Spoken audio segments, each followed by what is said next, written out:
Thyroid ক্যান্সারে আপনাকে সারা জীবন আপনাকে ফলো আপ করতে হবে। ক্যান্সারের জীবাণুকে আপনি 100% দৌড়াতে পারবেন না। কারণ অন্যান্য ক্যান্সারে কি হয়, আমরা কেমো দিই, রেডিওথেরাপি দিই, হ্যাঁ, এটা একটা ওয়ান টাইম শেষ।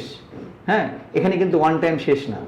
থাইরয়েড ক্যান্সারে আপনাকে সারা জীবন আপনাকে ফলো আপ করতে হবে যাতে ক্যান্সারটা ব্যাক না করতে পারে। আপনি তো যতই চেষ্টা করেন না কেন, ক্যান্সারের জীবাণুকে আপনি 100% দৌড়াতে পারবেন না। এভরি চান্স আছে যে এরা হয়তো কোথাও লুকিয়ে আছে। কারণ থাইরয়েড ক্যান্সারটা হচ্ছে একটা নডিউল বা একটা লোকাল একটা স্ফীতি হয়, আমরা নডিউলার গয়টার বলি। এই নডিউলগুলি নর্মালি দেখতে আপনি হাতে হয়তো ধরতে পারবেন, নাও ধরতে পারবেন।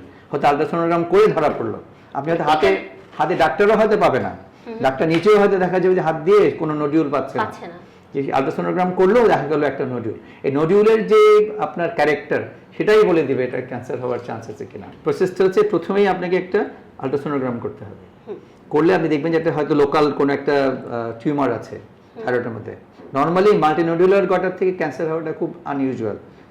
একটা নডিউল সেটা থেকে ক্যান্সার বেশি হয়। ক্যারেক্টার হচ্ছে যে ধরেন টিউমারটা খুব ওয়েল ডিমার্কেটেড না, অর্থাৎ তার মার্জিনটা ওটা খুব ক্লিয়ার না।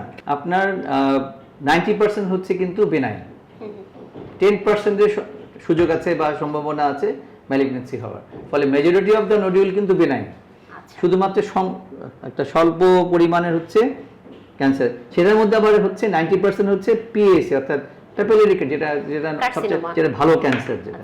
আর যে ফলিকুলারটা হলে খারাপ। কারণ প্যাপিলারি ক্যান্সারের কেন ভালো বলছি, কারণ এটা লোকালি মেটাস্টেসাইজ করে, অর্থাৎ গলাতেই থাকবে, এটা দূরে কোথাও যাবে না, ব্রেনে যাবে না, লাংসে যাবে না, বোনে যাবে না। এই জন্য এটাকে কন্ট্রোল করা বা এটাকে দূর করানো সহজ। আর ফলিকুলার হচ্ছে খুবই অল্প পরিমাণে হয়, ফলিকুলারের রেট ইজ ভেরি লো, কিন্তু এটা হলে বিপদ। কারণ হচ্ছে এটা সহজে ব্লাড দিয়ে এটা মেটাস্টেসিস হয়। আর আরেকটা ক্যান্সার আছে থাইরয়েড, সেটা হচ্ছে মেডুলারি কার্সিনোমা বলি। এটা কিন্তু আসলে থাইরয়েড ক্যান্সার না, থাইরয়েডের সেলের ক্যান্সার না। থাইরয়েড গ্ল্যান্ডের মধ্যে একটা কি বলবো, মানে স্ট্রেঞ্জার গ্ল্যান্ড আছে, অর্থাৎ সে কিন্তু থাইরয়েডের অংশ না। এটাকে আমরা সি সেল বলি আমরা। এরা বেসিক্যালি ক্যালসিয়াম মেটাবলিজমে কাজ করে। হ্যাঁ, এবং এই সেলটা যদি বাড়ে তখন আমরা বলি মেডুলারি কার্সিনোমা। ওটা কিন্তু থাইরয়েডের অংশ না হলেও যে থাইরয়েডের ভিতরে থাকে সে, তাকে আমরা থাইরয়েডের মর্যাদা দিই। এবং তার ক্যান্সারের চিকিৎসাও থাইরয়েড ক্যান্সারের মতোই।